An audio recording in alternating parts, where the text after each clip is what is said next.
Which is the Sanjay? Which is the best place to hide a body? I don't know. Maybe in your backyard if you have one. On the second page of Google, Wow. isn't it? Nobody sees on the second page of Google. Yeah, nobody goes beyond first scroll, not even second page. Indeed.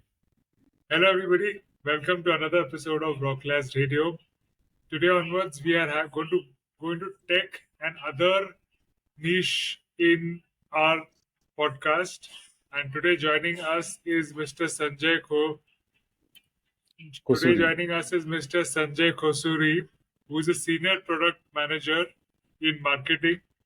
He has 15 plus years of experience in B2B marketing in the IT industry. He's based out of Bangalore, and we are going to have a lot of fun discussion with case studies and examples about marketing. So stay tuned till the end and do comment and see the description for all the links.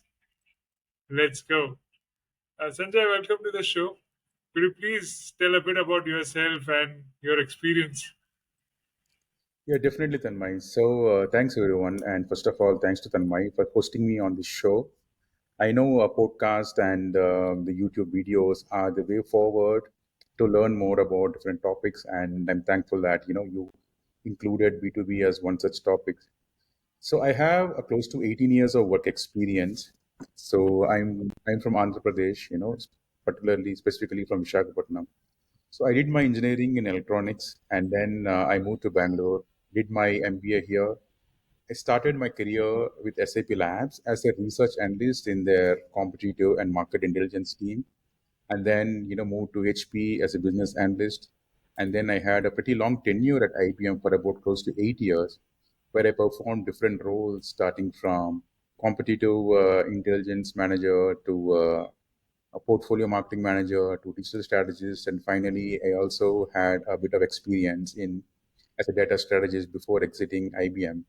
Then I did a couple of stints with mid-sized IT firms, and currently I work with a company called as Ignite as a senior product manager. So we are into unified content intelligence platform with very strong security and compliance offerings.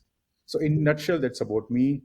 So out of my 18 years of experience, I think I did close to 17 years into B2B marketing. As I said, played multiple roles, starting as a market research analyst and then becoming a competitive intelligence analyst, doing content marketing, demand gen, brand marketing, and recently I also had the opportunity to do employer branding, which is again a very budding area in B2B marketing. Yeah. So yeah, let's continue then, Mike. Great. Very interesting. So, for starting with basics, for those who don't know anything about marketing, what is B2B marketing? Yeah. So let for the benefit of of our readers or users, I'll keep it very simple. So yesterday, after our discussion, I had a small discussion with my daughter, 13-year-old daughter, and I asked her, her name is Siri. I said, "Hey Siri, do you know what is the difference between B2B and B2C?" And she said, "I know." I asked her, can you explain? Yeah, it's very simple. In B2C there is C, and B2B there are two B's. So that is the main difference. So on a lighter note, it was funny, but I try to explain her, 13-year-old, and I try to do the same to our users.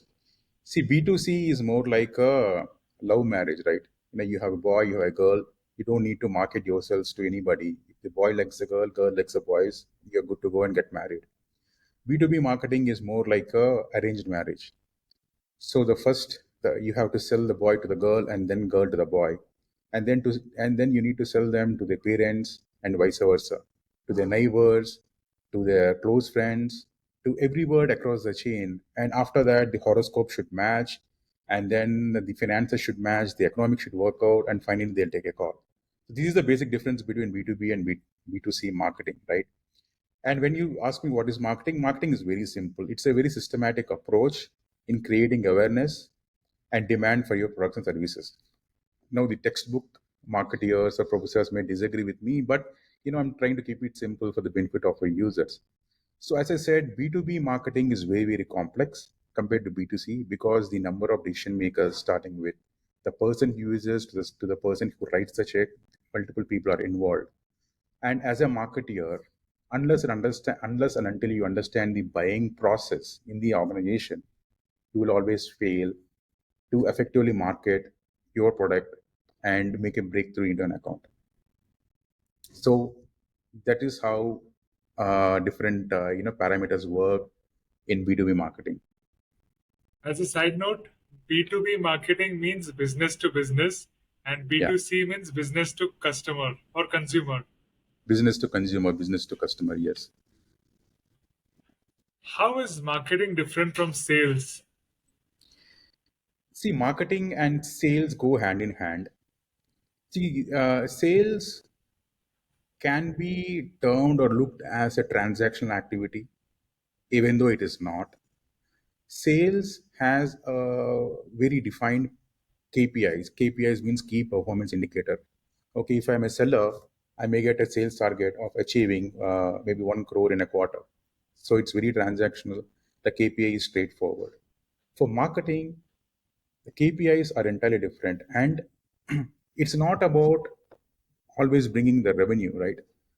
So marketing is always about creating the demand. So how you create the demand, you look at as a funnel approach, right? You have a funnel, right? A V-shaped funnel, where first of all you have product or service. The first thing is you have to make sure that the people know, at least your target market know about your product and services. Number two is once they know, then they should accept your product. They should consider your product while they're making a purchase decision, right? The third one is once you qualify that okay, there is an opportunity and this particular company is interested in my product and services, then you pass on this opportunity to the sales team. So the marketing creates demand. The marketing identifies the demand. The marketing identifies the opportunities where the demand is and who is interested. Then the sales comes in. The shake hand happens between sales and marketing. Then sales takes the opportunity forward. So Can, that is how marketing and sales differ. can we take an example with a company and which part of it is marketing? Suppose take Apple. So, what is marketing and what is sales in their process of what they do? Okay, we are talking about Apple. Okay, so Apple is a very I would say, okay, let us break this down. Okay, when we are talking about sales, there are different types of sales teams, right? See, Apple may become a B2C example here because, the consumers go and purchase Apple products. Um, Organizations at large will go and purchase Apple laptops or iPads for their departments. Maybe we can use that as an example and not the Apple iPads and smartphones here. So what happens with marketing team is, first of all, before the marketing team, the product team comes into play. It's called product management team. So this is the team who are responsible for creating the product vision, starting with maybe the product design to technical features to usability. They also look at several use cases. For example, if they want to have a tap button, a double tap button on a mobile phone, they have to think about the use case. What kind of use case, what kind of problems that this tap button solves, for example, right? So they create the product vision, and then they start working with the product marketing team and the development team simultaneously. The product marketing team will closely work with different stakeholders in creating the positioning for the product. Okay, we have ABC competitors in the market, for example, Dell, HP, and maybe one more player.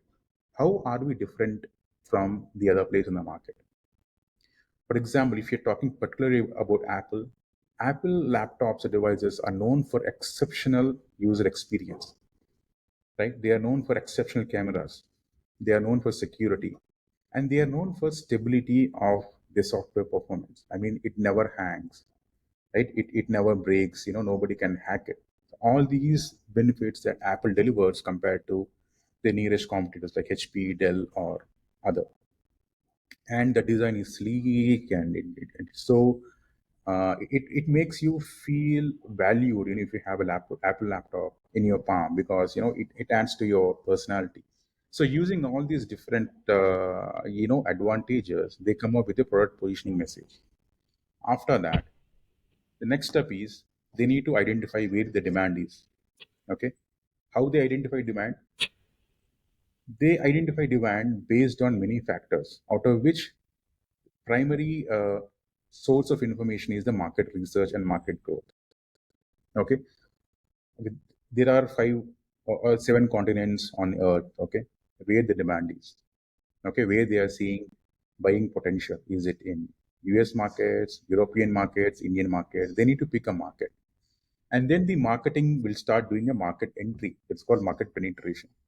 If there is strong brand like Apple, they have money and muscle to hire a celebrity in India and maybe promote it to a celebrity like Shah Rukh Khan or Virat Kohli. Okay. If a company who doesn't have money and muscle, the other way to entry the market is through partnerships. Okay. For example, Dell or HP can look at entering into the market through partnership with Microsoft because they offer Microsoft OS as the default operating system on the devices, and through Microsoft, they become partners and try to enter Microsoft accounts and upsell these devices. In this case, since Apple has very very strong brand name and recall already, they can target companies that are heavily focused on design aspects. For example, I'll take our company's example, Ignite. We are a product company, and we are heavily focused on design. And our go-to laptop, for most of the cases, is Apple because of the processor speed and the performance that it delivers compared to other, right? So once they identify the target markets and who are likely to buy, the next thing is go and do very targeted digital marketing campaigns, or maybe be at different tech events to showcase their products and how it delivers value to them. So when they start establishing their mind presence within the target buyers, then it becomes very easy for them to create opportunities by asking them for meetings via telecalls or through email messages or through other forms of targeting like paid campaigns, right? And then creating and then reaching out to the respective teams like CEOs, CTOs of procurement teams and getting the deal done. So this is how typically it works. But since Apple is a product which has great brand name, the efforts to upsell may be lesser compared to a newcomer who's trying to break through into the market. So for a newcomer who is doing SaaS, service as a Uh, product, what are the avenues for marketing for them? see, Tanmay, there are two types of companies. Okay, one is product company, and then one is services company. Let me explain the difference between a product company and service company. Yeah, So, product please. companies are somebody like, let us say, let's think about a Microsoft. Okay, everybody in the household by default uses Microsoft products like Microsoft Word, PowerPoint, Microsoft Teams, for example. These are standard products, right? And there are services companies like TCS, Wipro. Okay, they work closely with the product companies, or they work closely with the end clients. Okay, and build very specific solution which meets their unique uh, requirements. Okay, they don't have any in-house product, but they tailor product based on their requirement. Okay, For example, for example, let us say that we are working on this we are recording this podcast on Riverside platform. Okay, let us say you wanted a very specific feature where every time I crack a joke, okay, by default you want a emoji to pop up on the screen. Currently, Riverside doesn't offer such feature here, right? So you approach a services company and say, hey, can you do this? Can you add this feature on this platform? So I create this very specific niche, offering only for you, right? And for this, I may charge X amount of money, right? Maybe few dollars or something like that, and it's only exclusively for you. It can become a USP for you whenever I crack a joke or I make a particular expression. These emojis will start coming up, and it's more engaging. It may increase your engagement rate, and finally, it may become viral also. This is a got very it. simple example. So if I Similarly, give another example, a freelancer who's developing website is a service provider, but exactly, Wix or GoDaddy, who give you capability to create those websites with AI, they are giving products. exactly.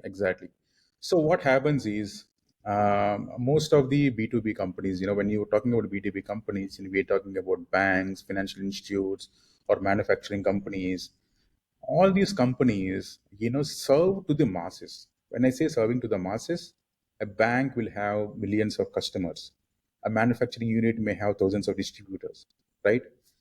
So every company has their unique problems to solve, and a product company may not fit into the requirements of every other company's needs.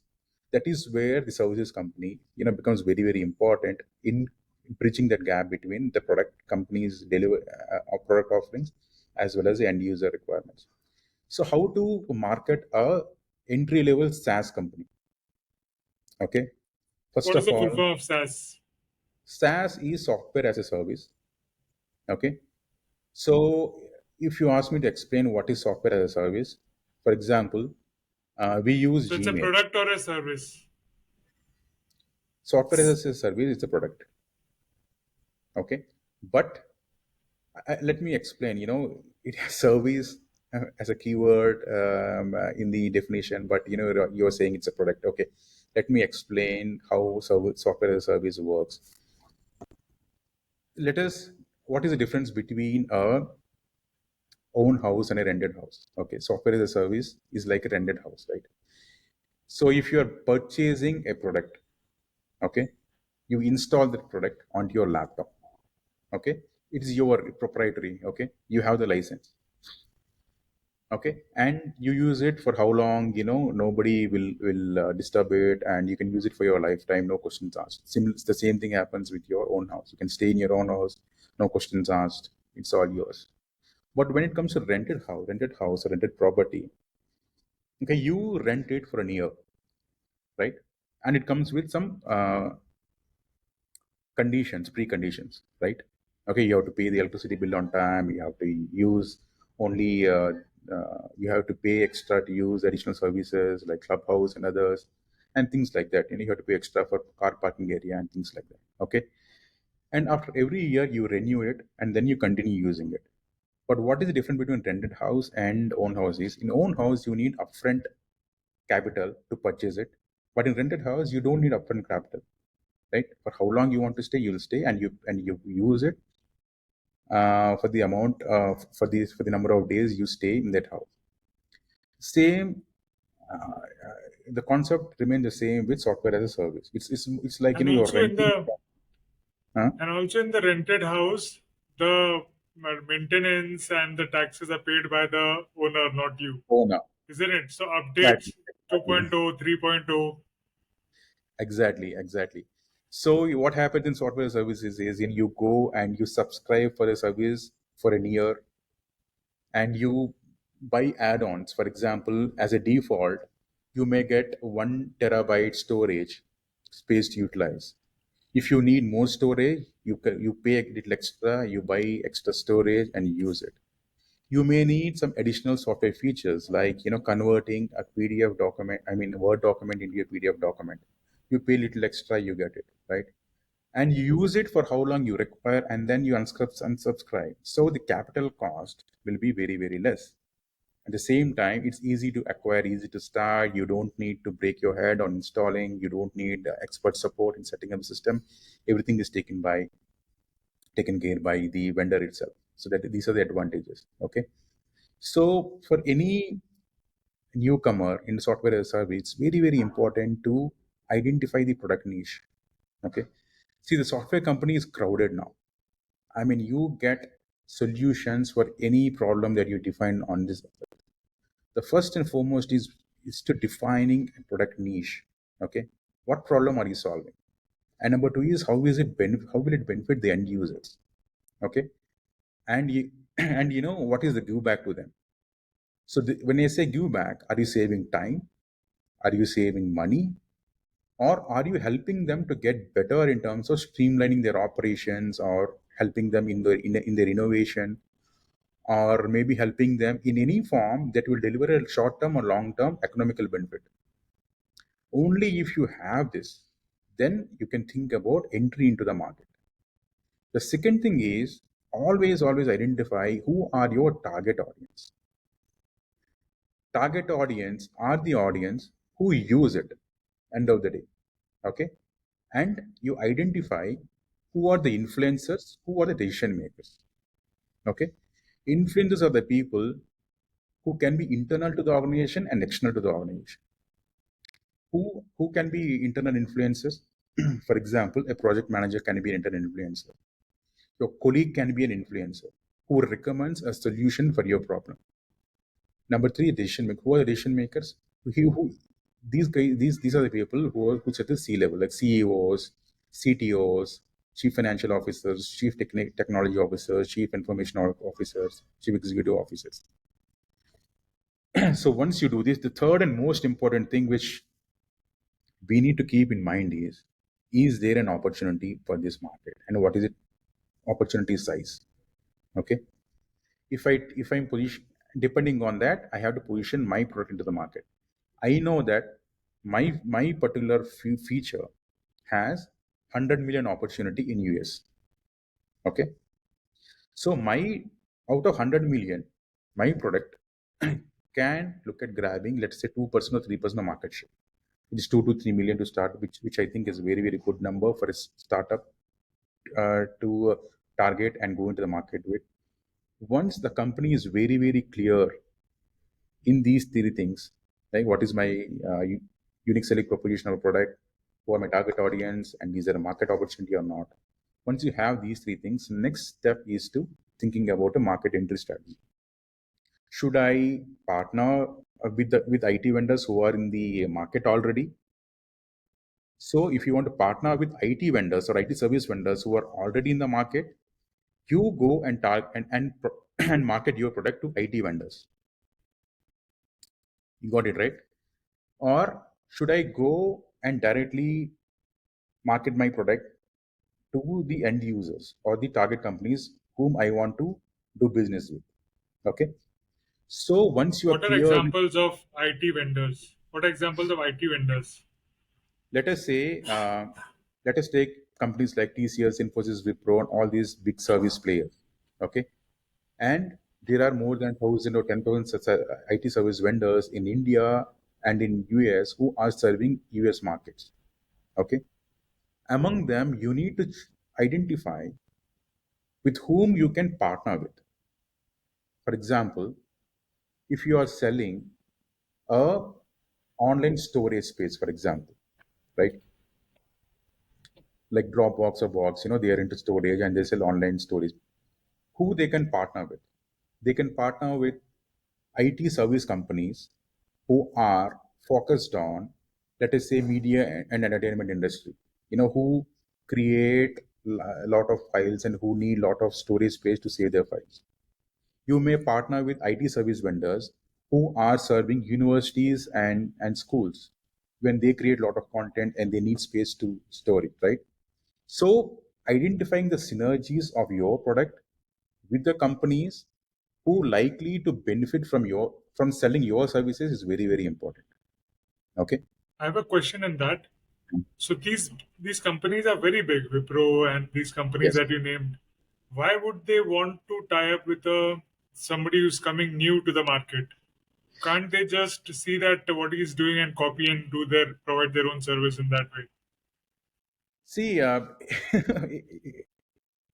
they can do it, but let me tell you how a company like TCS works. Acquiring a product or a technology is much easier than developing in-house.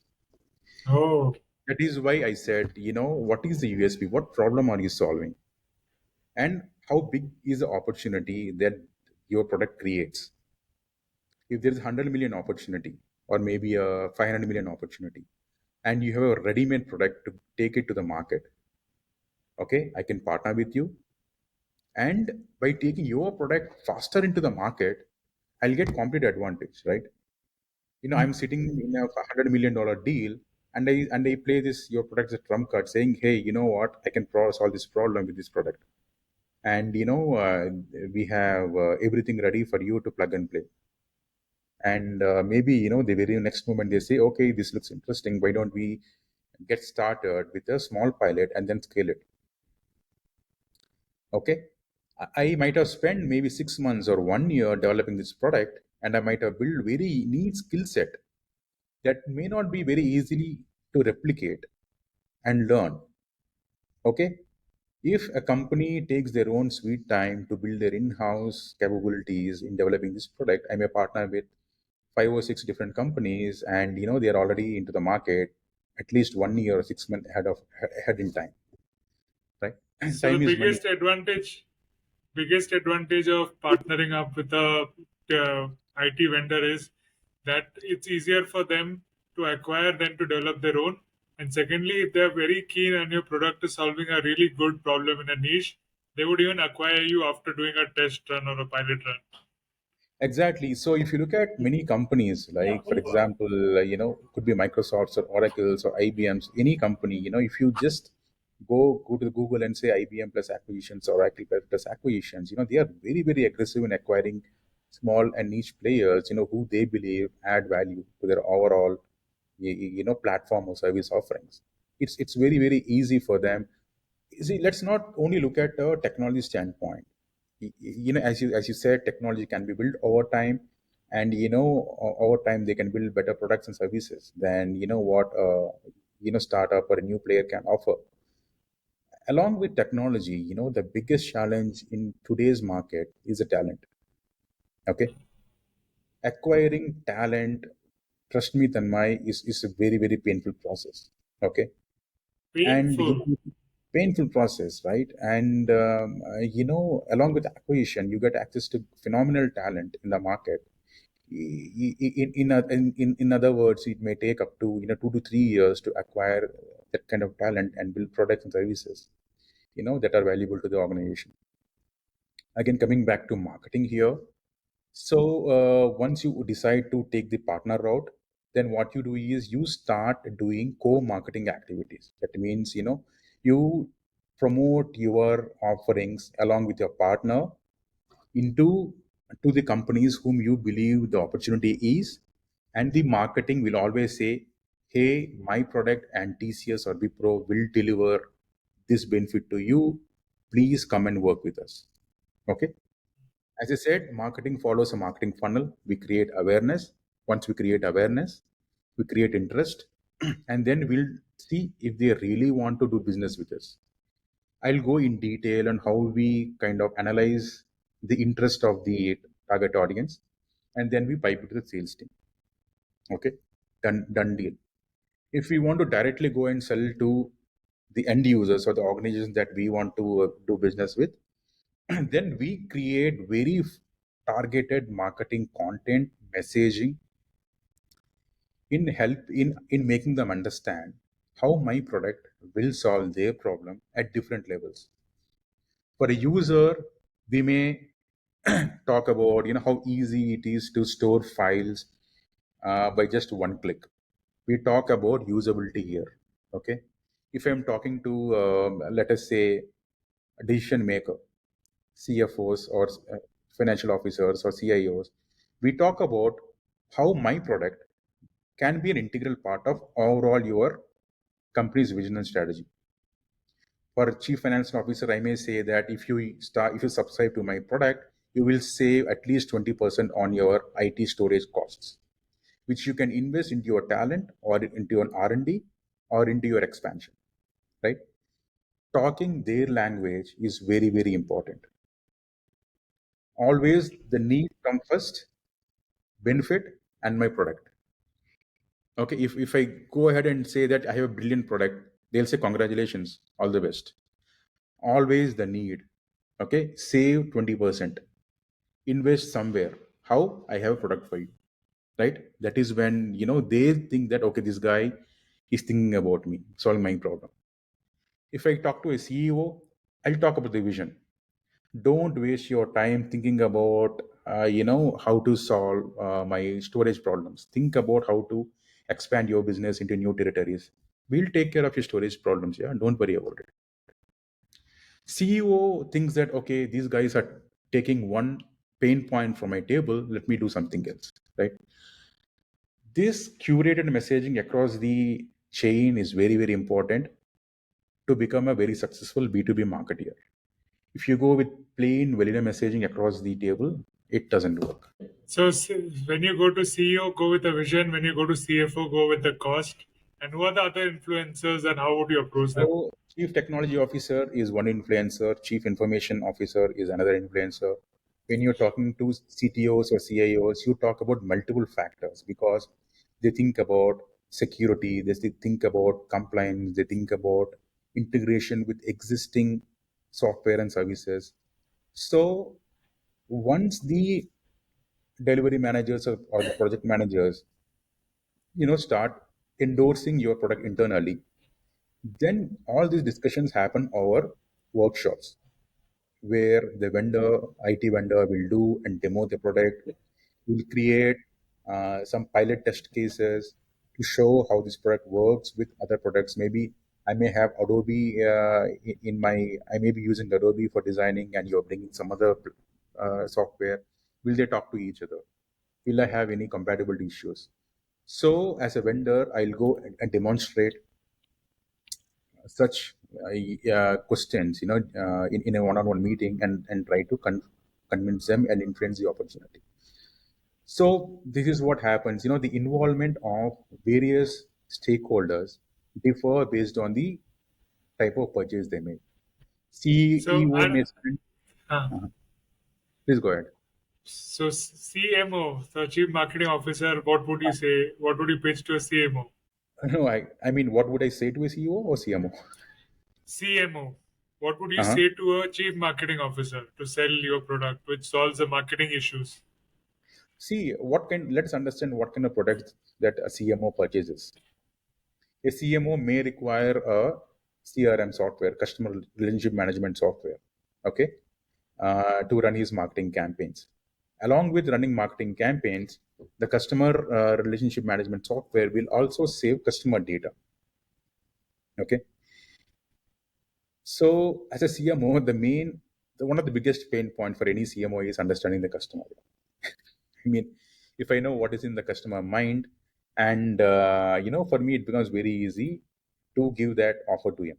Okay, if I say that my software will help you unlock the customer insights better than the competition, and if I can prove that, I have a deal there, I have an opportunity.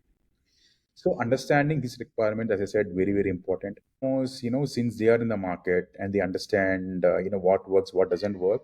I believe, when it comes to purchases, they'll make smarter choices, and selling to a CMO. Again, the marketing team, one default behavior that every marketing exhibit about the product that they are interested in. Wait, what are the pain points of an HR person? HR person, one of the biggest pain point is, for me, I think the biggest pain point is company's culture.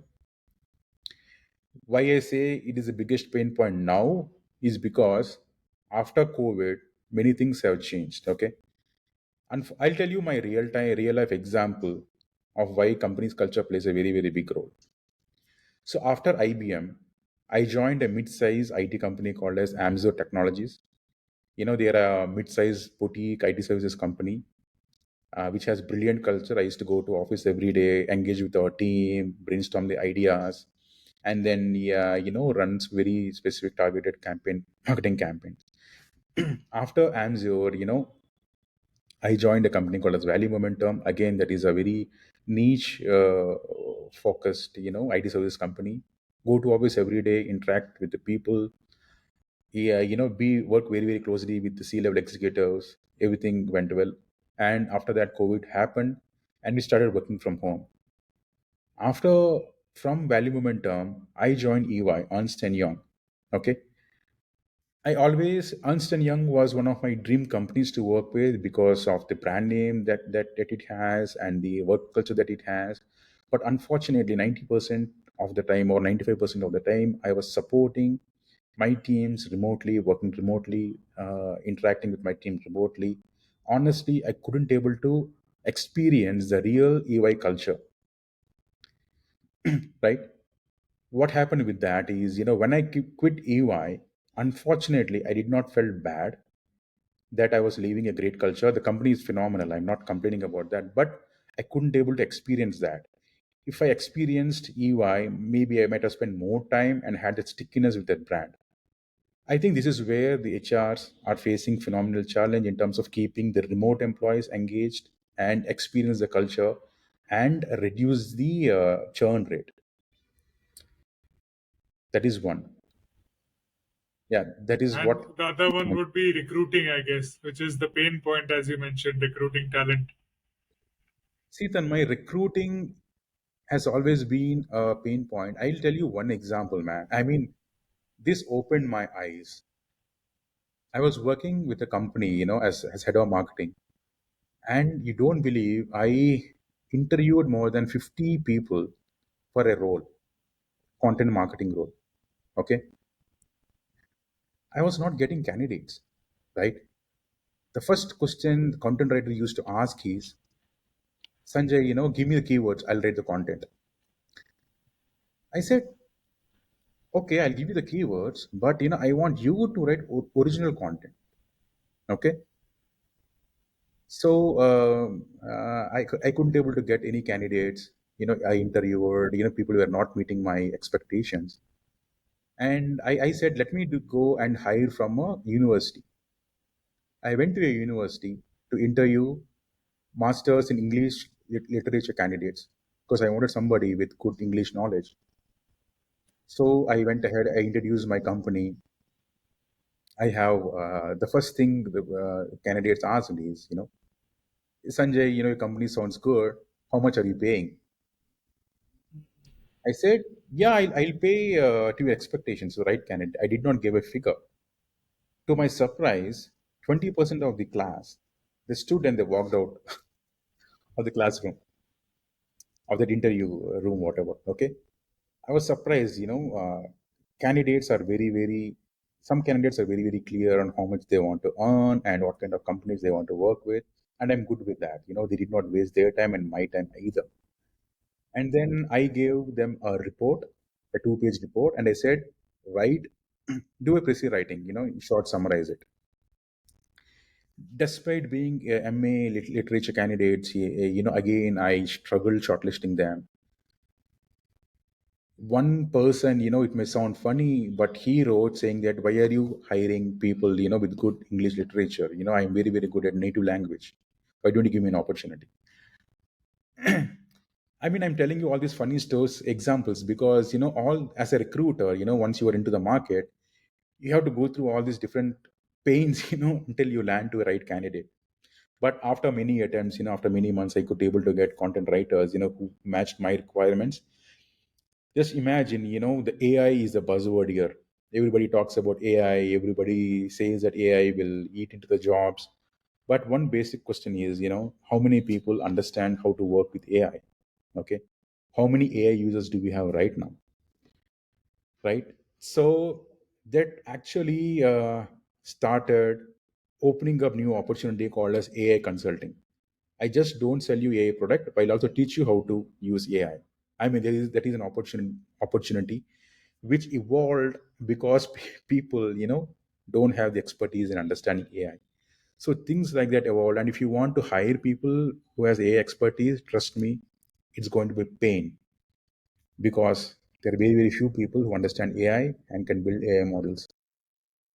So, for example, if you have a product which uses AI for recruitment, how would you pitch a HR person in a company? Right. So I mean, you touched upon a very good pain point here. If somebody publishes a job post on LinkedIn, he will be swamped with hundreds or thousands of CVs. And a recruiter, if you start shortlisting the CVs, hundreds and thousands, he cannot hire in his lifetime. So if a recruiter or the vendor can train the AI on how to shortlist resumes based on certain parameters like keywords, experience, companies that they worked with, colleges or certificates they have, universities they studied, okay, as well as not just the keywords, not just the project experience, but it has to be a context-based shortlisting, right? If they can do that, okay, it can make the job of a recruiter easy by shortlisting maybe 20, 25 odd CVs from a swamp of, let's say, 1,000. Unfortunately, but there is one disadvantage with this approach. I may be a very, very good candidate, with all the skills, but if I'm bad at writing my CV, if I'm bad at explaining my skill set in the format which AI understands, I cannot get shortlisted again in my lifetime unless I get a reference internally. Okay. So this is a part and parcel of learning, Tanmay, where mistakes do happen. But I think, the companies who are hiring and the candidates who are applying for job should be open and and understanding about the learning curve that AI brings in. Let's talk about promotion strategies Mhm. or B2B marketing. Yeah. We spoke about how to go with the IT vendors. So, Mhm. just one step back. For these IT vendors, how do you go and are they responsive to the general email ID on their website, or how do you reach these IT vendors, or do they give attention to people applying? Definitely. So there are multiple ways, Tanmay, in which one can influence an IT vendor. So nowadays, startups are getting spotlight whenever they raise Series A, Series B, or Series C fundings. Okay, if a company can raise, let us say, $100 million in funding, obviously, that becomes a talking point, and they can go and pitch about the great things they did and why the investors are excited to invest in them, and becomes a very, very easy case study for them to partner with any vendors. It's a success story already. Let us say a company which is built using seed funding, means they build with their own capital. Here, they can sell by demonstrating their product through different use cases or case studies. First thing is early success. Okay, do whatever it takes, beg, borrow, steal, do whatever it takes. Try to get one or two customers who are willing to endorse you. Okay, that is very, very important. Once you Alliances team. Sanjay, I got a notification that you are out of browser memory. You will have to restart the browser. Tab, just close the tab and start it again. Here I'm back. Yes. Okay. So, how to reach these alliance marketing officers in IT vendor companies? The one way to reach these alliance marketers is through LinkedIn. So search for your companies that you want to reach out to. You will easily you can easily reach these alliances marketers through LinkedIn. Send a invitation and then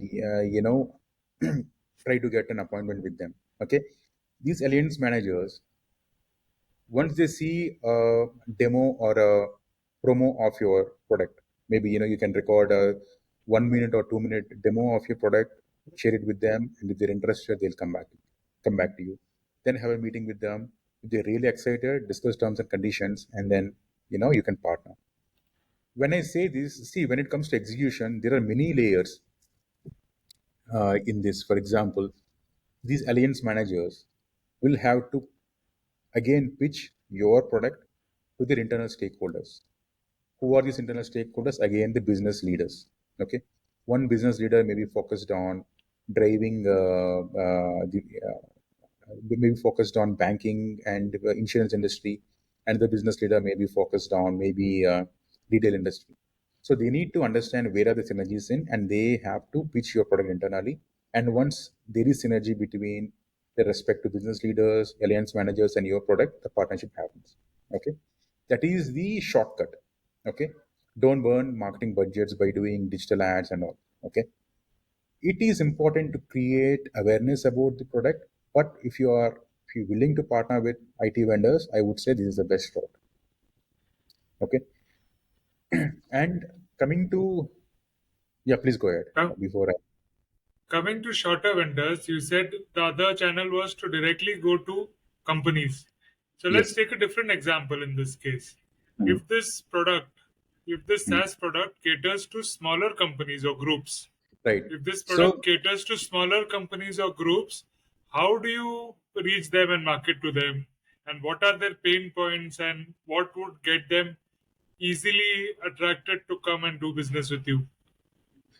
so Tanmay, the success for any marketing team depends on how well they understand the buying process. Okay, who are involved in making or influencing the buying decisions. Okay, and typically, what is the buying cycle of a company, right? What I mean by buying cycle, if you, for example, if you want to buy let us say a shirt or a t-shirt, how much time you spend in making the buying decision? Maybe 30 minutes, 1 hour. If you want to buy a car, maybe you'll do research for a week or 10 days. If you want to buy a house, maybe you will search for a month or two. So the time you take to make this buying decision is called buying cycle. Okay, similarly, in organization, in B2B, typically takes anywhere between 60 days to 90 days to buy software as a service kind of products. Okay, so once a company identifies an opportunity, they need to give that much of a time to make sure the deal happens. Okay, let's keep that in mind in your back of your mind. Now let us say that the first and foremost, very very important aspect, this is where most of the marketers fail, is defining the target market very very accurately. Okay, marketing nowadays unfortunately is all about numbers, right? I reached out to 1 million people. Again, the question is, so what? Maybe I drive, let us say, 100,000 views on my website. The question is, so what? Okay, I deliver, let us say, 1,000 leads in a month. The question again is, so what? Right? Why I say so what is, when I say anything associated with number, the next question should be, what is the quality of that number? How are you defining a lead? How are you defining an opportunity? This is very very important. Okay, so once the target market is identified, and here the marketing team, the sales team, the product team, and the finance team, many times people will neglect including finance teams in defining the target markets. Okay, finance team bring a very very sound perspective of helping you understand what is the average deal opportunity that you can expect from a particular type of vendors, particular type of companies. For example, sorry, maybe a financial bank or a financial services company may crack a minimum, may sign a minimum deal value of, let us say, 500K. Okay, a media company may sign a minimum deal value of maybe 100K, right? These kinds of inputs are very very important to create the target market mix for a marketer. Unfortunately, what happens is marketing works in silos. When they do market planning, go to market planning, they work among themselves, right? They have to involve the sales team, the product management team, the finance team at least, as well as the strategy team together when they are building the target market. Once they are clear with the target market, then they have to do something called as marketing mix. Okay, it is also called as integrated marketing mix. But before doing that, I'll tell you another challenge that I had while recruiting marketeers. Okay, this can be a lesson for marketing people who are applying for jobs and looking to switch between companies. Whenever I hire a marketing person, the question I ask is, if I have to meet a target of $1 million in a quarter, how will you prepare a marketing plan? What you do in marketing? How will you prepare it? Then that guy always starts saying, I'll do an email campaign, I'll do a paid social campaign, I'll go to events, I will, do paid search campaigns, blah, blah, blah. After I hear this, I will say, I'll reply to him saying that, thank you for the feedback, I'll get back to you. I'll not hire him. Okay. Why I'll not hire him is, once you know the target that you want to hit as a marketeer, right? You need to understand, how can I achieve this?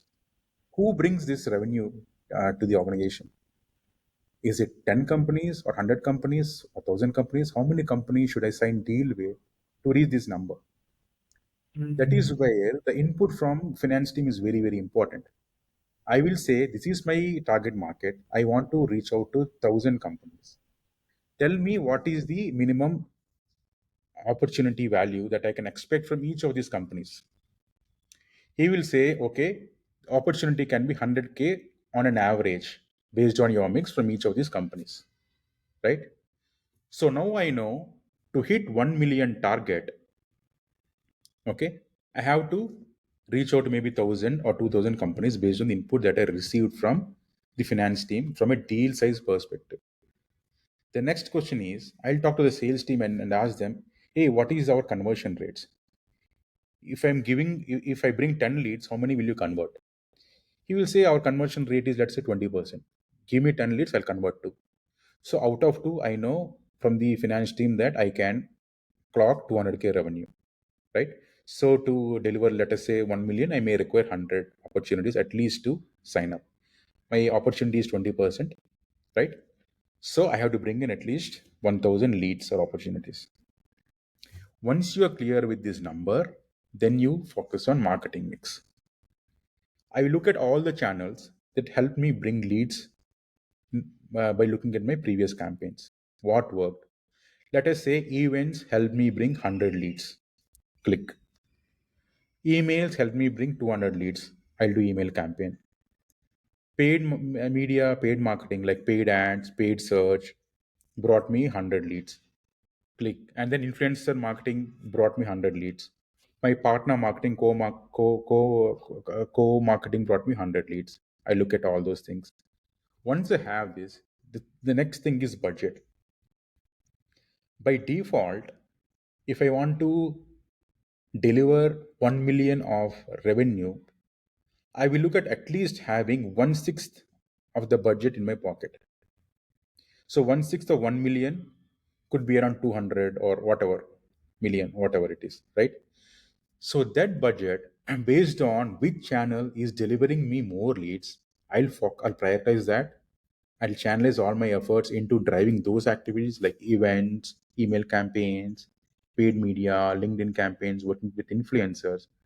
I will divide my budget by priority and by the propensity of which channel will deliver me more leads, and then I will do the budgeting there. So now I'm clear with my target market. I'm very clear with the average deal size. I know how many leads I require to deliver to the sales team so that they convert and then they meet 1 million of revenue. I also know what budget I need. I also know what routes will deliver me these opportunities. Once I'm clear with all these things, the real execution starts. Before I do the execution, the first thing I have to do is enabling or educating the sales team and all the other people who are involved in the deal process. Sales team, my partners, my technical sales team, business leaders, C level executives. I have to sit with them, give a thorough presentation on why I am going to market with this marketing mix, what to expect, when am I delivering, when will the lead start hitting the CRM, and when should the sales should start acting on the on the sales that I bring in, right? In that particular meeting, I have to get into an agreement with the sales team about the quality of leads. I will say that any person who will request for a meeting is a sales lead. That may be my definition of a sales lead. The sales lead says, no, no, that is not sales lead. Anybody who will share their budget to purchase our product is a sales lead. That means they come to a call and they say, okay, I like your product. I have 200K and this is the budget I have. What can you do for me? Only if they make this commitment, I'll consider them as a lead, right? There's a conflict here in coming to an agreement on the lead. So tomorrow the marketing will go and they say, hey, we scheduled 1,000 meetings in this quarter, so I deliver 1,000 leads. Sales guy will 2,000, only 20 people say they have budget, so your leads are useless. This is where the conflict arises between marketing and sales. Though that is where the concurrence and the agreement between the sales and marketing is very, very important, and they should make sure that they shake hand in this meeting in the presence of the key stakeholders, so that if any conflict arises, there is a clear understanding of where things didn't work properly. Okay. Once you are done with this, Tanmay, you look at your internal resources. Do I have resources to deliver on my plan? If you don't have resources, should I bring in external expertise? Right? If as I said, I struggled to hire a content writer, so I looked at hiring external, taking help from external content writers. I may not have expertise in driving paid campaigns. That is when I'll start working with agency, and finally start delivering and working very, very closely with the sales team, looking at how the opportunity is progressing across the sales cycle. Are there any roadblocks? Are there any new opportunities that we can delve into? And finally, closely monitor all the parameters of the metrics constantly. I mean, when I was driving these campaigns, I used to have these dashboards open all the time. Whenever I used to run the campaigns to see what content is performing, what content is not performing, who is clicking on what kind of questions my target audience are asking, and how can I convert his question into an opportunity and things like that. So yeah, this is how we go and start promoting and create opportunities. So I can go in Fantastic. detail discussing about the sales. Fantastic. Yeah, This will be very helpful for the employees who are trying to apply. You gave the whole picture about whom to consult, how to define before you start, and not then go in exactly. blindly. I want to ask you a second question from the standpoint of a startup who don't have these KPIs or set. They don't know how many people you need to call to get this many leads. They don't have these ratios till now. They don't have a CFO or past history records of these things. So I'll take my own example. I want to reach a target of 2 crore rupees of revenue per month. And my target, so first of all, how to define a target. My services that I provide is doing videos and doing promotions, managing social media, doing podcasts for the audience. So number one is how to define the target. Second is at what budget should I aim for? 5 lakh contracts, 10 lakh contracts per each, or should I look at 1 2 lakhs? And then how to approach them. Okay, so I will charge you for this answer. So Tanmay, see, in today's world, y- it's we are living in a very different world than started my career. Okay, so it was when I started my career, it was very, very traditional, right? So we had sales team and sales and marketing used to only do brand promotions and making sure that we are seen everywhere. But when it comes to very specialized services that you are offering, like maybe creating podcasts, talking to influencers, first thing is you should create viral content. Virality is the need of the hour now. Need of the hour now. Once you are viral with maybe one content, it can be a controversial content or it can be funny content, it can be whatever it is. Once you have that, you need to crack that. Once you have it, the next thing is how do you start partnering with other influencers who can benefit from the viral content that you created and vice versa, and take it from there. So here, one key parameter that we started even in B2B, we started tracking is virality rate. What do you mean by virality rate? How many people are sharing your content across different platforms? That will bring you that will bring more eyeballs to your video, and help you create that mind space in your target audience. So I think You may not have anything, no budget, nothing, but do whatever it takes to create that one viral video that will change things overnight. And number two is defining, again, you don't have to do hundreds of things to reach your target, right? It's very, very important to define that space that you want to work on. I think it can be core, concepts like B2B marketing or AI or blockchain or anything. But to hit a revenue of 2 crore in a video podcasting, or you need people, you need more eyeballs. You need people, who are willing to pay or willing to watch your video on YouTube. So doing this kind of videos again will reduce your viewership, which can impact your viewership rate, because how many people will be interested in B2B marketing? Maybe people who are either studying marketing or people who are genuinely interested in marketing, right? Same thing goes with AI and other aspects. For So, example, I want to do it for an AI company. Uh, uh, I want to help other startups promote their businesses through videos. So I'll make yeah, content for them. I'll tell their stories. So podcast is just one mean, and then we can break down the podcast into shorter contents and do animations for that and so on. So I just gave an example of yeah, AI as a service, but it can be a different a consultant or a other product who is yeah. providing. So for them on their own pages, I thought of doing it. So what do you think about success in So, that? see, see, what is the difference between somebody paying, let us say, 5-6 lakhs for an Alto car and 50 lakhs for an Audi car? What is the difference? The difference is definitely the quality, number one, right? The perception, right? So, Tanmay, I apply the same logic to you as well. So, what are you bringing to the table? How your stories are different from other brand stories? What is that USP? Why should somebody, watch your content and not anybody else's content? Look at, see, the easiest way is copy your copy the from the people, who inspire you to make videos. Successful competitors. Yes, and add your own and your personality into it.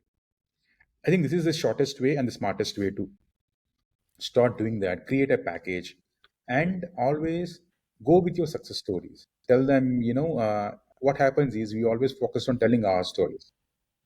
Let's flip the coin, tell their stories. Tell them, why they are not successful or how they can be more successful with your services. If you're targeting, let us say, 5 brands or 10 brands that you really, really want to work with, build very custom stories for them. It can be a jewelry company like Joy Lucas, or maybe automobile company like maybe let us say EV is now very, very famous. Now there are many EV vendors, startups who are launching. Just focus, do a very personalized video for them, and try to get into a partnership with them.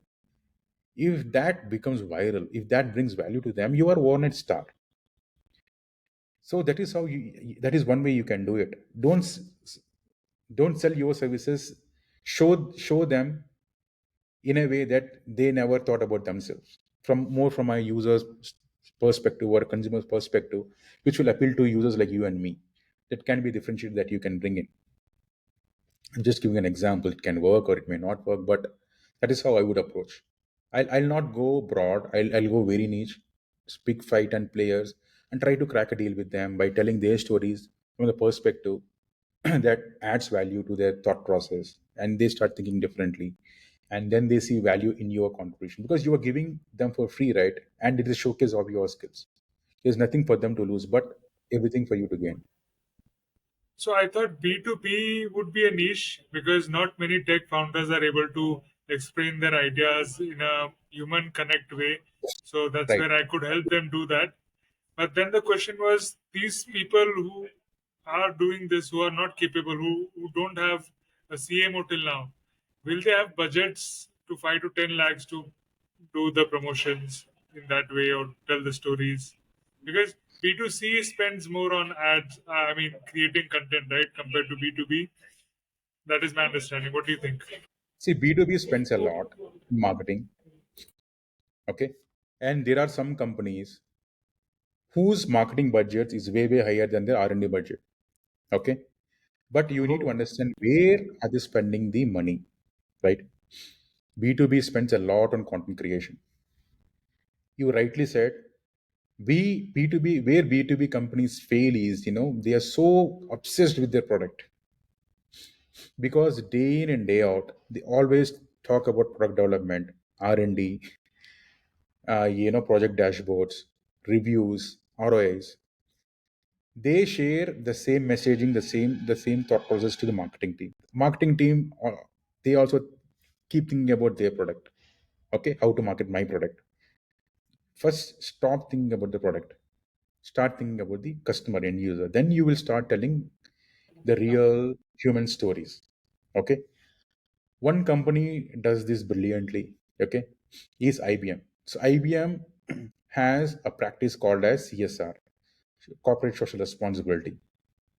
Using their services and products, they try to bring change within the communities that they want to serve. In their stories, they will never talk about the products. They'll talk about the change that they brought in. They'll show the happy faces. They show how they empowered people. At the end of the story, somewhere they talk about, we use these products to bring this change, right? But the story is human story. They do this with their corporate social responsibility page. When it comes to the core solution pages, they talk about the product. Okay. Again, if you want to make impact in B2B, start, I mean, human creating stories that has human angle. I think that will work brilliantly. The next question is, will it help in creating the leads or not, right? It may or may not create the leads, but I'll tell you how it works. The lead generation in marketing, for me, it is more like a con subject. Why I say it's con subject is, I will say that anybody who visits my landing page is a lead. Okay. Anybody who fills a form is a lead. Okay. I mean, I say that that's not how it is, right? You need to create that purchase intent. That is when somebody becomes a lead or an opportunity. Until then, he is somebody who is browsing, who's learning about your services. Let's keep it there, right? Unless and until sales say that, okay, we have a lead, it's not a lead. Let's not call it a lead. But marketing says we bought this many leads, this many leads. As a guy who understand the entire cycle, I understand what hits the bucket. Okay. What is very, very important, and most marketers nowadays don't focus much on, is brand marketing, perception marketing. Your videos create perception, and perception marketing or brand marketing will help company to build very sustained client relationships for long run. Any client who exhibits stickiness with your brand will become your advisor. He will come to various platforms endorsing your brand. He will partner with you in taking your brand forward, your brand vision forward, along with theirs. And they will help you sustain during turbulence times like COVID or slowdowns or any other unexpected calamities. But that is where the brand marketing shows its powers. I think that is where you need to start playing and stop talking about leads. that is amazing. And it creates a deeper contact with the customer and loyalty, as you said, even during the tough times. Uh, Yeah. how do you pitch this? Suppose I say, okay, we'll charge this much for this. And my philosophy has always been to charge as per the value we provide, not an upfront Yes. thing and you see if it works or not, not like that. But how much value I'm adding to you and how.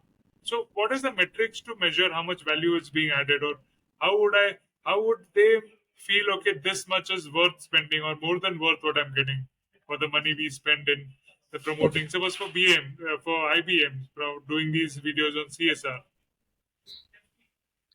Okay. So value is always a perception, Tanmay, right? For example, if I work with a company like Ogilvy, for example. Ogilvy is a global brand and they do brilliant videos, brilliant content. They'll charge premium. But I will partner with them because I know that if I partner with a company like Ogilvy, I'm in safe hands, right? In my previous company, Value Momentum, we used to work with a vendor who used to charge roughly about 3 to 4 lakhs for a, let's say, 3-minute video. Is it a premium? Three to It four can lakh be for one video. one video. Yeah, that's a premium, right?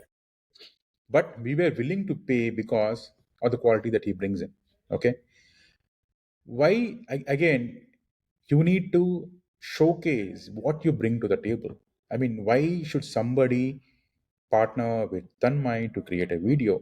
What is your USP? Tell your story.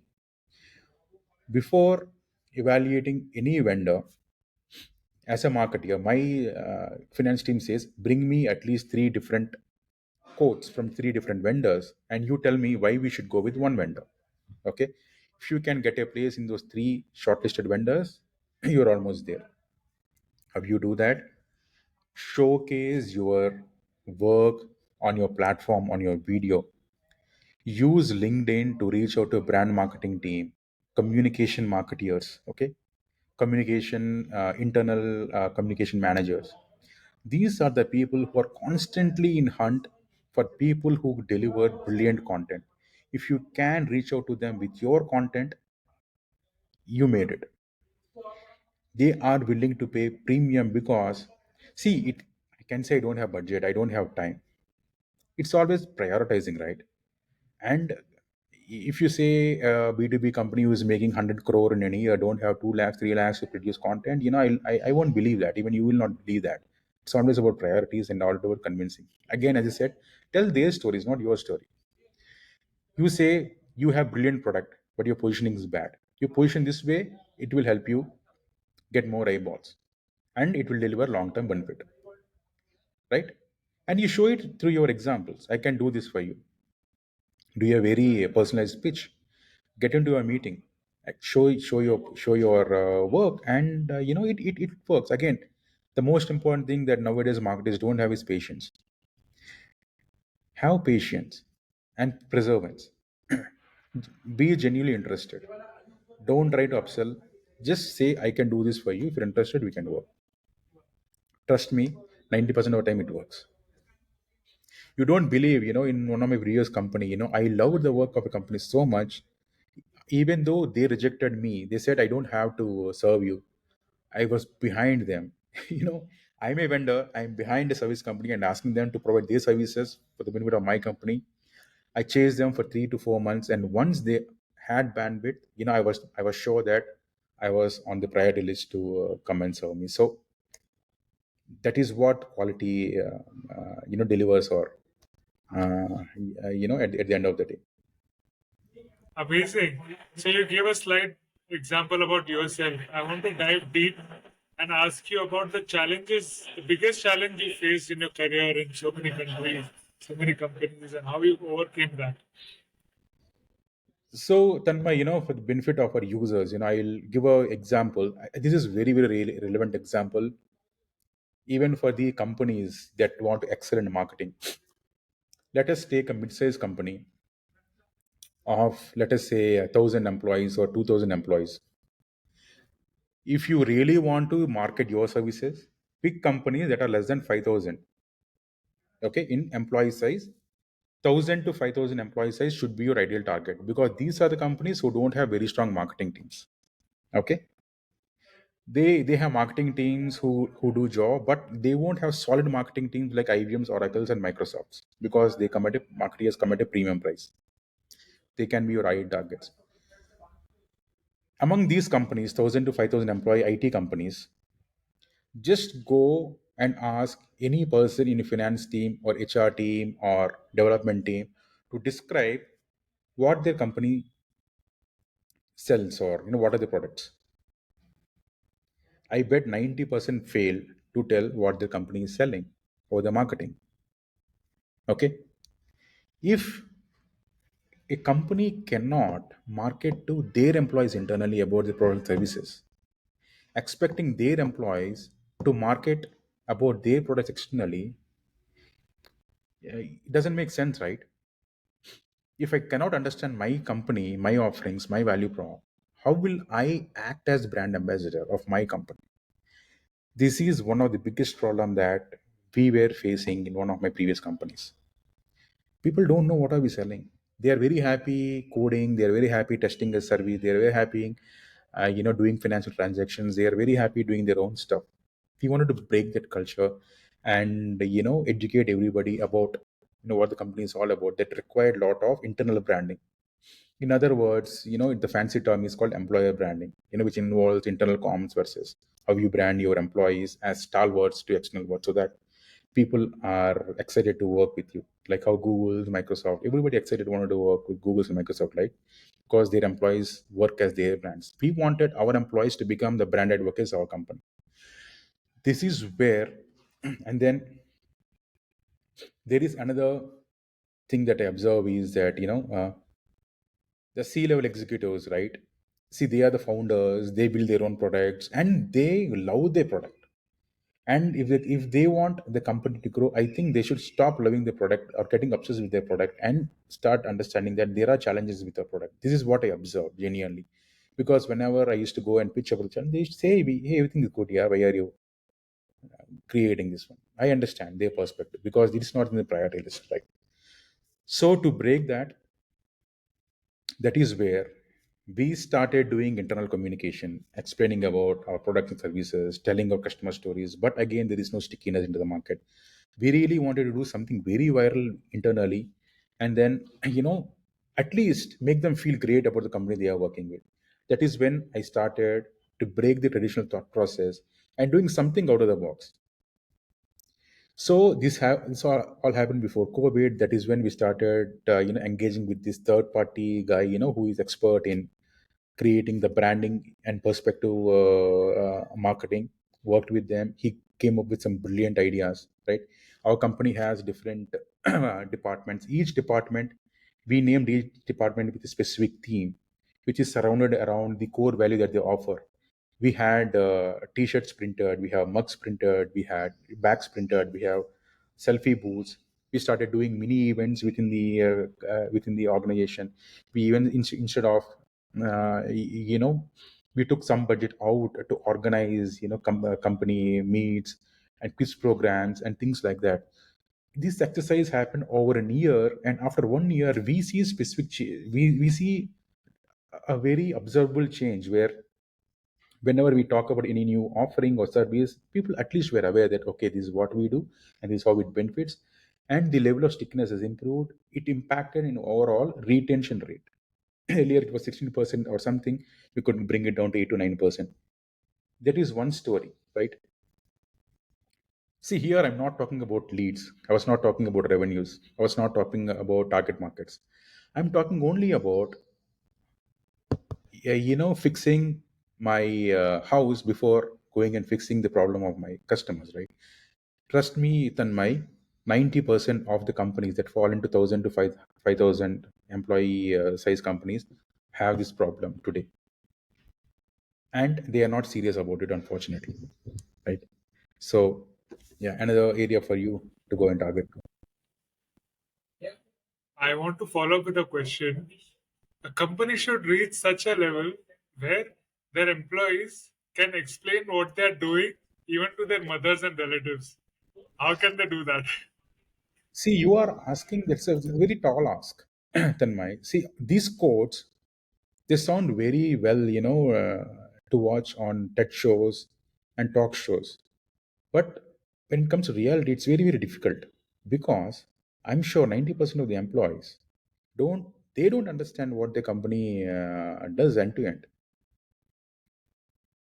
And you are asking them to go and explain it to their mothers and sisters. It doesn't happen. That is where I'm telling you there's a lot of opportunity for content makers like you to bring that human angle.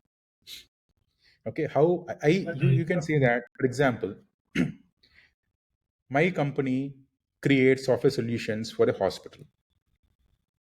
It creates, let us say, a band or a watch which will monitor your heart rate, your respiration rate, and if there are any abnormalities in your heart rate or respiration rate, it will ring the bell to your nearest hospital and your two or three your emergency contacts.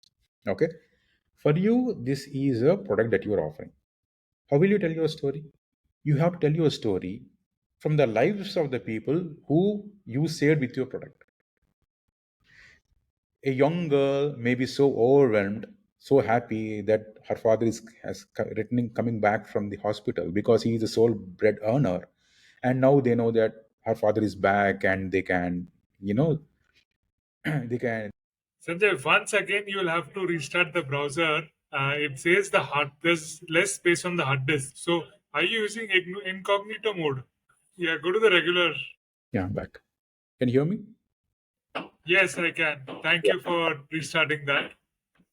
I wanted to talk about some strategies. So in marketing schools, we always talk about what Pepsi did and Coke did and Apple did, and some like mind blowing strategies from your world.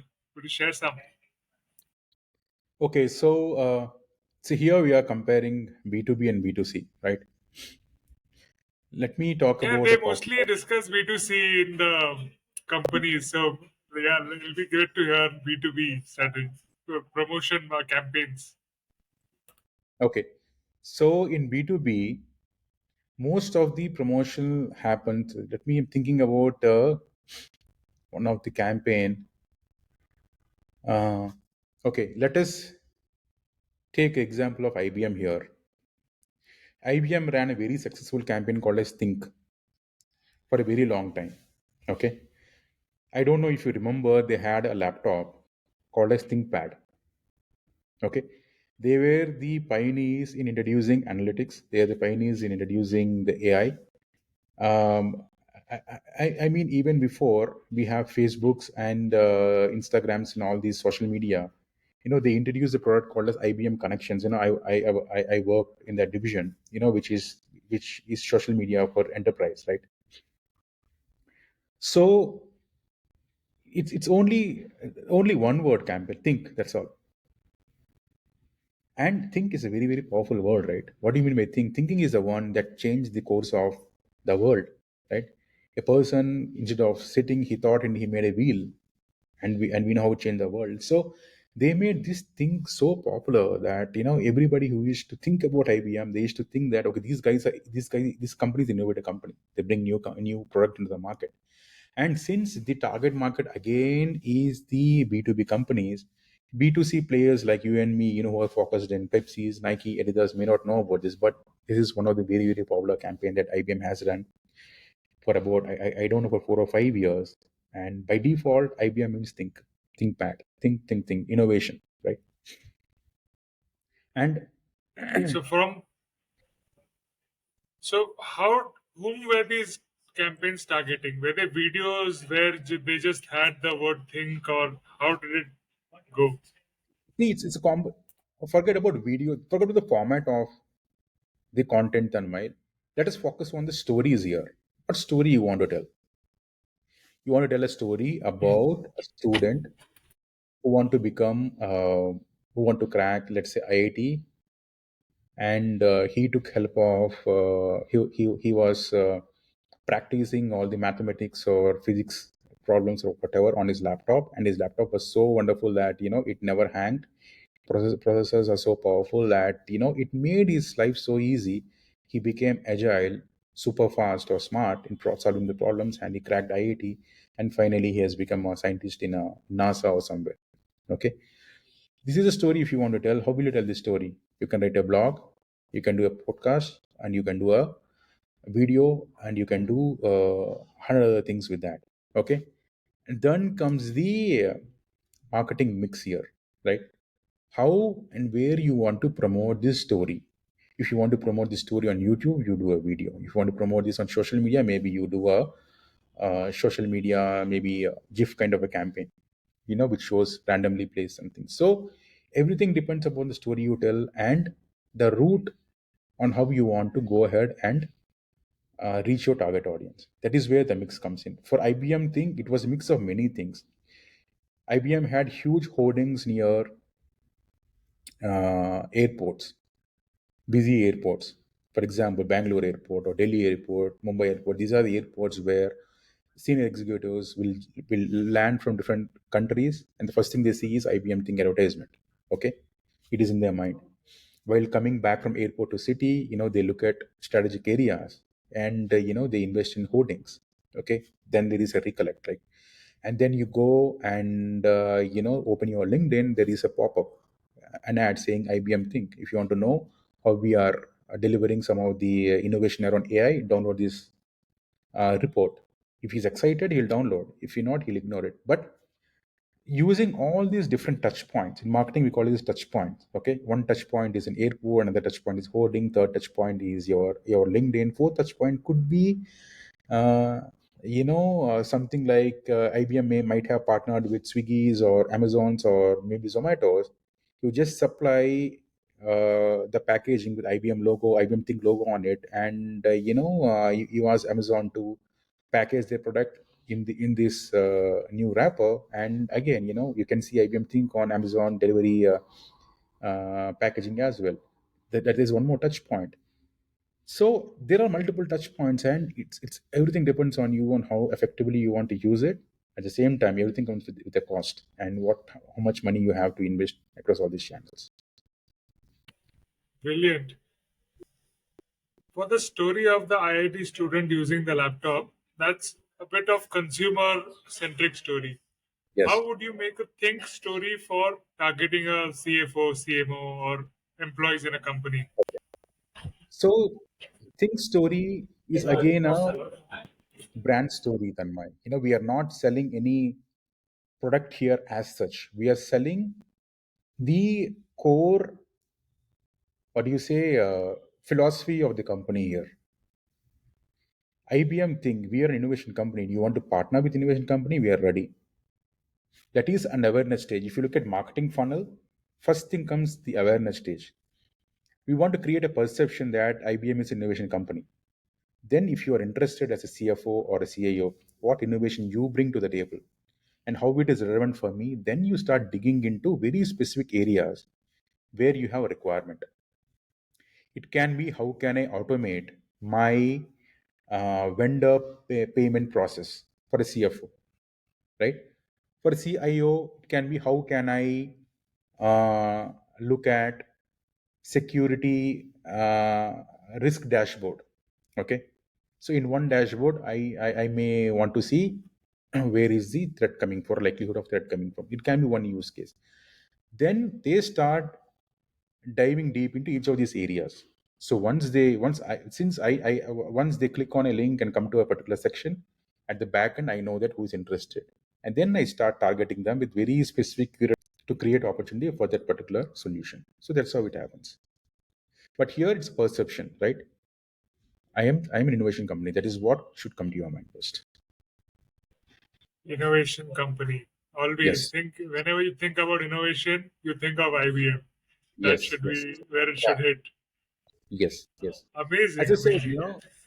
so what happens? This is very similar to the brand campaign that we discussed earlier. We are here in creating perceptions, right? And we are not solving a problem. We are creating a perception about our brand. This is a long term play. It's not like you do this for a quarter or 2 quarters and you say, okay, we are not getting results, let me pull back. It doesn't work like that. Brand campaign requires a long term commitment and a core belief that this is what we stand for. We stand for innovation, we believe in innovation. Even though it's taking time, let me commit to my campaign for long term so that I can get benefited in long run. So that is very very important. What happens is, why marketing campaigns fail. One of the main reasons why marketing campaign fail is because of very very wrong goal setting. If I know I'm doing a brand campaign, I should not talk about leads. I should not talk about revenues. Rather, I should talk about the perception to the market. How I gauge the perception in the market? Number one is by reading. There are three things called as paid media, earned media, and owned media, right? Paid media, I know I pay money to Tanmay and Tanmay will make a video for me. That's paid media, right? And you promote it on different channels. Own media is I write a blog, I do a video and I promote it. It's my own media. Earned media is the one that helps in understanding and analyzing your brand perception. What is earned media, right? What influencers are talking about me, what analysts are talking, industry analysts are talking about me, okay? What these news channels are talking about me. I should constantly look into these different signals, analyze, and then see if I'm in the right track or not. Are we achieving my brand, goals or not? That is how you go and define fine tuning the perception. And how you look into after 6 months, I go and interview a bunch of customers or prospects and ask them what comes to their mind when they think about maybe Tanmay or IBM. If they say a thing, I'm successful. If they say something else, I'm not successful. I need to go and fine tune my campaign and relaunch it. If you do goal setting correctly, marketing campaigns will be successful. If you start talking about leads in a brand campaign, it will fail. So, Beautiful. Talking about you, what are your responsibilities and main challenges that you take as a product marketing manager? see, product marketing manager, in simple words, what I do, I market a product. Okay, how I market a product, I mean, I try to create what is unique about my product and how it solves the problem of my end user. In simple words, that is what it is. My biggest challenge is, see, product marketing plays a very strategic role, right? There are many stakeholders, and my job is to make sure that every stakeholder is taking the right product message into the market. It may be the brand team, it may be the demand generation team, it may be the field marketing team or the sales team, or maybe the partners that you're working with. Maintaining consistent product messaging is very, very key, and that is where the first challenge arises. The second challenge is, see, the market is so crowded. There's so many players solving the same problem, right? Creating a differentiation is another problem, right? So the differentiation between our company or competitor can be 0.001%. My job is to create a beautiful story out of that 0.001% of differentiation that I have, and create an engaging story so that it helps in creating the brand perception, the demand, as well as other goals that the audience have. That is a major challenge. The third problem is the nowadays the end users or the prospects are very impatient. They don't have time to read the content, right? They look at the article, they spend 10-15 seconds. If it's interesting, they'll read. If it's not, they'll skip. So the attention span of the end user decreasing every day. For me, engaging them with the content is another big challenge, right? These are the three big challenges that I constantly think of: how to create engaging stories, how to maintain consistent brand message, how to make sure that at least the internal folks understand, what are we selling, right? So that when they go into the market, they can extend the message to the people that they are talking to. Can you give an example of a product or project that you recently published or worked on? Right. So Tanmay, I would skip this question with my current company because of various clauses. Because I'm working with them. Whichever There are you can explain, previous company or maybe when you yeah. started, whenever. Okay. So see, I'll tell you an example, right? A real life example of how we change the messaging, right? Okay. This can be a lengthy example, so okay, I'll take a little break, have my coffee. Okay. So when I was working at IBM, as I said, I was part of the IBM Connections software, which is also known as enterprise. I mean, at this stage, it's called as social media for enterprise. See, Microsoft was our primary competitors. Okay, so Microsoft, they created a landing page. That landing page is called as Why Microsoft. Okay, it is a apple to apple comparison between Microsoft and their competitors. across various parameters. Simply say why you should choose IBM. I mean, sorry, Microsoft, and not the competitors. So what happened is our field sales team, whenever they come in battle with Microsoft used to smartly direct the customers to why Microsoft page. And there are some 10, 15 claims against Microsoft, against IBM, saying IBM can do this, they cannot do this. It has become extremely difficult for our sales team to go and negotiate each of the claims. It was not easy, right? Something which is a public. And so they came back to the marketing and said, we need something to counterattack Microsoft on this. Okay. At IBM, we never used to go public against competition, because it can become a legal issue if we are quoting something wrong. I mean, anybody can come back to me and say that, this claim is wrong about our company, and I want to sue IBM for these reasons. So, and it's very, very difficult to go past the legal team and publish any content against competition, right?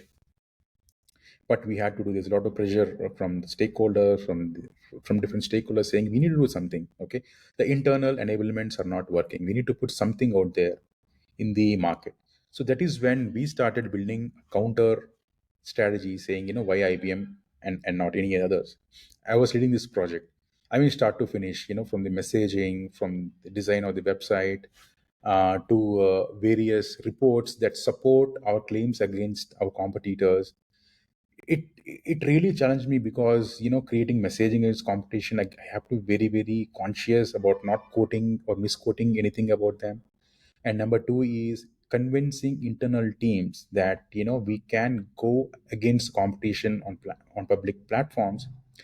Passing by legal was another big challenge, but could able to do all these things. It took time, efforts, even I had to face some criticism also all the way because of various reasons. But we could be able to launch and take the messaging out into the market, which became the default go-to channel for all these sales team if they faced against the competition, and to counterattack their claim, saying, "Hey, whatever they're saying is not true, and this is how we want to back it up. Go and read the content here." I'm not saying this. I have endorsements from analyst sources like Gartner's, IDC's, and Forrester's, who say that we are better than our competition, and this is the reason why you should believe in us and not believe in the competition. We solved that problem there. There was another competitive marketing strategy that we ran at IBM. Is what happened is, social media, Twitter was a huge platform at that point. And uh, Instagram, how it was so popular back then. Twitter was so popular, and every company wants to have a huge following base on Twitter, and they want to make sure, they want to closely gauge the engagement on Twitter and make sure they are trending all the time. So during the flagship events of our competitors like Microsoft or Oracle or other, they used to run the roost on Twitter, right? And that moment, we were losing our brand social media share. So out of, let us say, 100%, I mean, let us say we were about 30% on an average day. I mean, our social media share used to come down to 10%, or maybe less than that. And our social media team used to come back to us and say, I mean, hey guys, we should do something about this. We cannot let go the engagement that we had on social media during our competitors' flagship events. So how can we counterattack this? And trust me, Tanmay, this is one of the beautiful project that I did, which I feel really proud of. Is we formed a team and we said, guys, let us not go and put something out there to create buzz in the social media, right? Because we have content, we can put whatever it is, and we can spend some money and promote a content. Let's not do that. Rather, let us sit and brainstorm what our competitors are most likely to announce in their flagship events, okay, and what counter products we have, okay, against the products that they are likely to announce at their events. This was a 6 months exercise, Tanmay. We used to read the competitive news every day, build the perceptions like an analyst. we used to come. We came very close to analyzing what the competitors might announce during their flagship events. Build the content in advance, promote this 2 to 3 days ahead in time uh, of the flagship events about the products that our products that are way better. And it was like, a punch on the face. Like I said, guys, you are about to announce, but we already have it. Don't believe that. That helped Wow. in building the perception of the of a target audience, and we retained the market share during the competitors flagship events, and we outbid one of our closest competitor market share during their flagship events because of the work that we did. I mean, thanks to the team, who put their heart and soul into this project. But projects like these, will really excite someone as a marketeer. And these small wins just shows, how you are thinking. So, couple of examples. Again, I can throw more examples like this, but I think these are unique examples where a marketeer may come across once or twice in his career, to put a show like this. That was like a gangster move. Yeah, yeah, it was. I mean, we were brave enough, or we had that support from the stakeholders as well. We said we want to take this movement. It worked. Amazing. So much of planning and research and just putting out your products before them. And how accurate was the prediction about what they were putting out? I would say it's more than 70% accurate. And during one of our Wow. nearest, it was close to 100%. We were celebrating on the Bravo. floor. When we saw these reports, right? It was like talk of the town at that moment in our teams. Guys, did we really do this? How come? And Bravo. we could Bravo. get their story.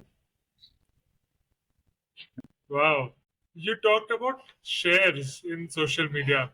So how is the KPI? How do you evaluate the share in the social media presence or whatever you were analyzing? So again, some keywords. We see, who are trending. Whose engagement is more. Again, some keywords. Again, some hashtags. And this is one parameter that we used to take. And again, we used to see how many followers were increased during that period in time, and how many posts were actively, again, the same thing, virality rate, whose posts are getting more comments, shares, and likes. So all these different factors. And we had a very dedicated social media team, who used to create some brilliant reports with different parameters to analyze who is engaging, based on roles, companies, geographies. I mean, you name it, they had it. Yeah. So we can do The one more detail next session only on marketing reporting and marketing metrics, because it's a huge, vast subject. huge topic. Huge subject. Yeah. And see, I can go on and on. Yeah. Because 18 years, I mean, doing so many roles, hands on, I can go in No, depth. I'm looking forward to it. Uh, Let's do another episode where we just talk about KPIs of marketing. KPIs of marketing. And see, I'm a person, who love to get my hands dirty. See, with my experience, I can take up a people manager's role. But I like to be an independent contributor, even though I led teams in the past, because it gives me an opportunity to experiment, to learn, and to make my hands dirty, and to be in the field. That's what I always enjoyed. So that is why, I might have did maybe 7 to 8 different roles as a marketeer, market research analyst, market intelligence analyst, content marketeer, digital marketeer, data strategist, brand manager, and now product marketing manager. So it's an opportunity that I created for myself. Whenever I feel that I don't have these skills, I used to go talk to the respective manager and say, give me an opportunity in this field. I bring this to the table, and I can take this forward with your help.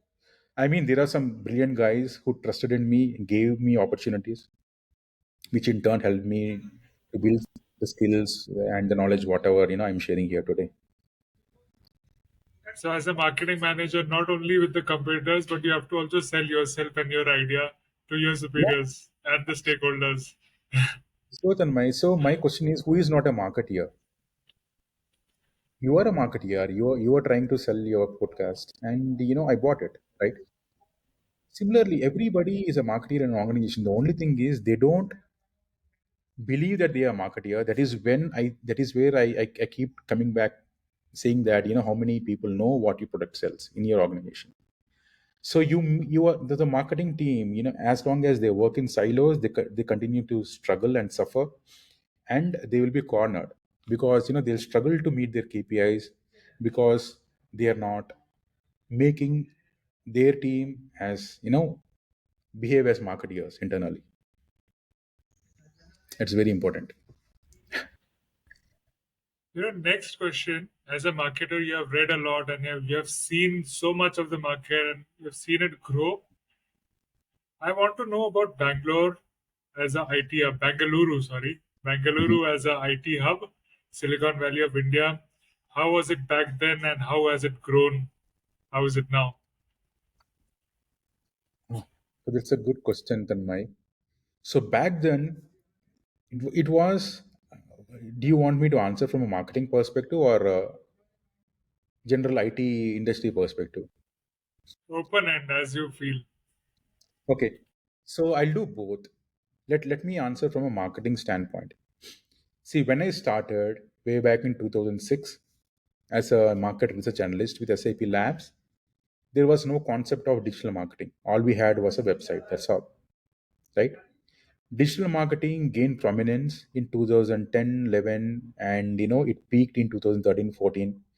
And now digital marketing is normalized, right? Everybody is a digital marketer now. Okay.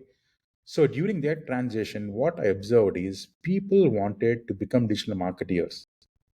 Digital marketing is all about conversions, hit rates, engagement, leads, blah, blah, blah, right? In that transition, unfortunately, most of the digital marketers stopped thinking about customers. As a marketer, customer should come first, then everything. Okay. Unfortunately, and now I think things are coming back to normal. People, the digital marketers are again transitioning back to thinking more about customers and serving them. Okay. That is the big change. Technology has changed the way people started marketing. Unfortunately,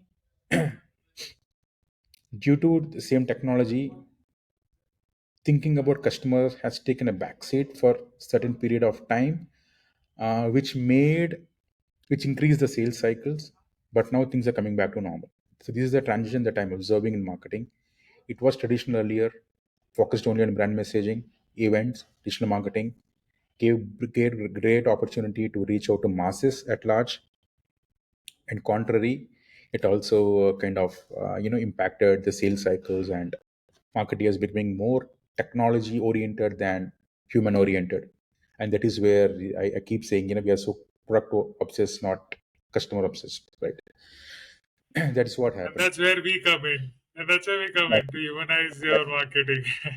Exactly. Coming to IT company again, back in 2006, 2007, when I started, IT company, I mean, getting a job in IT company was a great achievement back then, right? And I started my career with SAP Labs, and I don't know, I was so excited, it's very happy that I could able to crack in one of the best IT companies back then, even now. Now IT company has become more dynamic in nature, and with the growth in startups, and the market has become more open. There was more acceptance towards new technologies. The new age young leaders are ready to take more risks, try, test, and then scale. They're not afraid to fail nowadays. There are investments coming in from multiple yeah, streams. So there is more room for innovation. What happened is, with that, there are traditional IT companies like TCS, Infosys, who are steady, state, and flowing, and they are the spurt of the startups and product companies, who build niche companies, niche products, and who quickly acquire a $1 billion valuation, and they look at exit strategies. Somewhere there has to be balance between these two. If you are building a multi-million-dollar company at the age of 30 or 32 years, I mean, how can any traditional IT company match your expectations if you want to change the switch from a high paying product company to a average paying or company that pays with standards? That is where the huge parity is. That is where the talent gap is widening, right? So I think this will continue to happen. I don't see this will normalize in near term, because people, new guys, they're brilliant with what they are doing. And the traditional IT companies, you might have you might have recently read the news about some of the more stable IT companies like TCS or Wipros. They are looking at downsizing some of the IT force which were never heard of. This will continue because of the gap that has that is created between the talent that they wanted to have versus the talent that they have, versus the kind of demands that the talent that is asking. I mean, earlier we used to read the news about Google's and companies like Google's or Microsoft paying up to 50, 60 lakhs for college passed out. Now it has become normal. I mean, a person with 5, 6 years experience is demanding up to 1 crore of a salary, which is abnormal, right? These days, I think this will continue to happen until there is a normalization happens between talent spread in the IT company. So it is little, if you have the right skills, you can make money. Else, it may lead to dissatisfaction for the people who are working with some of the traditional IT companies. Back then, it was not like that. It was more normalized, right? Yeah, that's what the major So, difference is. so you got to get skills because you're not just fighting with AI and startups, but No. things are moving very fast. Things are moving very fast, and it's very, very important for people to keep grounded and stick to basics. I think that is what I saw was missing. You may be surprised if I make the statement that, in India, there is a huge shortage of leadership, right? What So, kind? people who can build vision of your company, who can build your product vision, who can build your people vision, who can build industry vision, right? We are struggling. Industry is struggling for leaders who can take the company forward, right? Today, the big fat is in the middle management. They are very good with project management. They are very good with people management. They are very good with client management. But moving from middle layer to strategic layer, how many people are ready? They are very few. That is where most of the IT companies are struggling. Why they are struggling? Because the switch between middle layer to senior layer, they need a very different mindset, right? And unfortunately, that is where most of the IT companies are struggling to bring more leaders into the picture. That is where you see a guy with merely 10 years of experience leading as bigger teams as 500, 600 people, driving a vision, right? And this trend may become normal because of the shortage that IT companies are seeing in the leadership space. You talk about the scarcity in the leadership segment. Is it possible for a new pass out or person with less experience to directly jump the ladder and reach the vision segment, or how does it go? Because you said it needs to have a different mindset, right? See, I'll tell you a story here, Tanmay. So once there was a ship. Unfortunately, the ship was malfunctioned, and it is on the shore. Though, and the owner of the ship, he calls a intern and say, "Hey, my ship is not moving. There's something wrong with the engine. Can you come and fix it?" So he comes, he examines everything, and he tries everything, but he fails to fix it. I don't know if you know the story or not. Then he calls another senior guy who's experienced in fixing the ships, and he comes, he examines everything. He takes his hammer and he beats at a particular spot on the engine for a couple of times. Starts the engine starts. He says, what's the difference? The difference is the experience, right? So if you want to experiment with a new line of business or a new product innovation, that is where I think the new guys, who has hunger in a particular, who's hunger or obsessed with a particular line of technology, maybe AI or machine learning can lead and can become successful. But if you want somebody to lead a business unit, an industry focused business unit, or a practice focused business unit, when I say practice focused, maybe somebody to lead an engineering team or somebody to lead a software testing team, you need experienced guys. The new guys, I don't think so they are ready, because there are a lot of things that they need to understand: practices, the industry discipline, understanding the various perspectives. It requires a lot of hands-on experience, right? So that's how I would like to So it can differentiate. that's fabulous and great way to conclude this. You Yeah, can be a young, hungry visionary and yeah, tie up or partner up with person who has got industry experience and make a team like that and go ahead. exactly. Yeah, All right. Thank you so much, Sanjay, for being our guest today. It was amazing to hear the stories and personal insights, and you gave so much time to us. Very valuable. Thank you so much. We'll talk to you very thanks, soon. Tanmay. Yeah, thanks, Tanmay. I really Any? had fun talking to you. Yeah, please go ahead. No, that's Please what I go was ahead. going to ask. Any closing remarks for the audience? No, I would say, if anybody is aspiring to become a marketeer, my only request is stay focused on customer. Technology keeps changing every day and you can learn it, but stay focused on customer. Always prioritize market research, right? And always tell human stories. That is when you build long lasting relationship with your customers. With that, Tanmay, thanks a lot for hosting me. I really enjoyed the conversation, and I hope we add some value to whoever is watching this show. And yeah, all good. Absolutely. The value that we have added is long term. I mean, you have discussed the core concepts that are eternal. Like, in no matter how technology changes, you will need those understandings. Thank you. Exactly. Yeah. Thanks, Tanmay. Hold on.